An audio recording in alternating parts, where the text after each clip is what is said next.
C'était une super après-midi. On s'est super bien amusé, on a rigolé, on a fait des petits jeux, des petits exercices. Le fait de monter en avant du bateau, donc il y en a qui sont tombés. Beaucoup de moi. Moi. Donc c'est assez marrant, un nouveau moment à partager tout ensemble. Et voilà, ça reflète l'équipe parce qu'on est assez soudés et voilà, on termine sur des bonnes notes. Il y a une bonne ambiance, ça se reflète ouais. également aujourd'hui, puis les conditions optimales. Là on a eu de la chance quand même. Hein. Parfait. Ouais, le soleil était avec nous, que demander de plus? Bon, le bilan de la saison est forcément très positif avec cette montée. Quel bilan vous tirez justement de cette saison? Un bilan très positif, du coup avec la montée au bout de parcours. Donc voilà, on a vécu de super moments, même sur des matchs assez difficiles. On a quand même su rebondir. Malgré tout, on a su rester tout ensemble, soudés dans la difficulté. Et ce qui a fait notre force au final. Alors vous êtes resté mobilisé jusqu'au bout, même après l'annonce de votre montée officielle, on est resté sérieuse pour ne pas... Jusqu'au bout. Voilà, on voulait pas s'éparpiller, on va dire. Donc voilà, on s'est... et puis ça s'est fait naturellement en fait. Le fait qu'on soit ensemble, voilà, on s'est même pas dit oui, les filles, il faut qu'on reste sérieux jusqu'au bout, ça s'est fait tout seul en fait.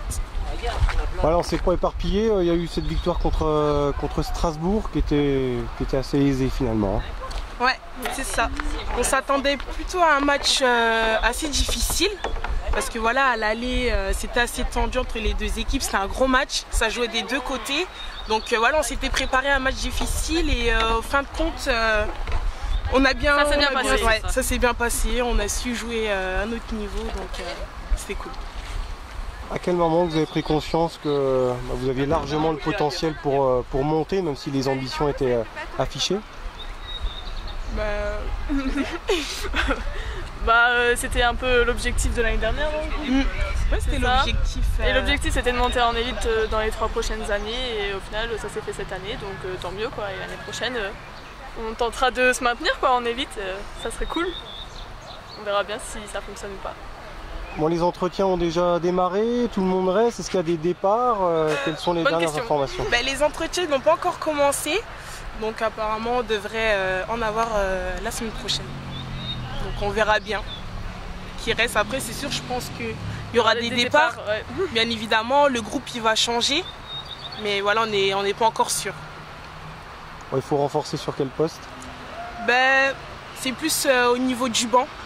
Parce que voilà, là on n'a pas pu faire de nombreux changements en sachant qu'il y avait trois filles sur le banc, donc, et puis elles ne pouvaient pas rentrer sur tous les postes. Donc par exemple comme nous qui jouons centrale avec Goda, on n'était que 2 centrales, donc voilà, ils ne pouvaient pas faire de changement de jeu. Donc ils vont essayer de renforcer ça. C'est pareil au niveau des attaquantes, en 4 il y a Mylène Quarino qui pouvait potentiellement remplacer en 4, mais suite à la blessure de la première libéro, elle est passée première libéro, donc du coup on n'avait plus de filles qui pouvaient jouer potentiellement en 4 à l'attaque. Donc je pense que là aussi il va falloir trouver des joueuses. Bon, le niveau élite est quand même exigeant, qu'est-ce que vous pouvez m'en dire? Qu'est-ce que vous en connaissez? Moi j'en connais pas parce que ça serait une première pour moi, mais c'est tout un autre niveau. Ouais, ça va être un nouveau jeu, voilà, un nouveau niveau, et voilà, de nouveaux défis. Un gros trou entre la N2 et l'élite, oui c'est sûr, ça joue beaucoup plus rapide. Les filles ont vraiment les filles sont plus physiques, elles sont plus grandes, ça se voit qu'on rentre dans un milieu qui est un peu plus pro que la N2 quoi.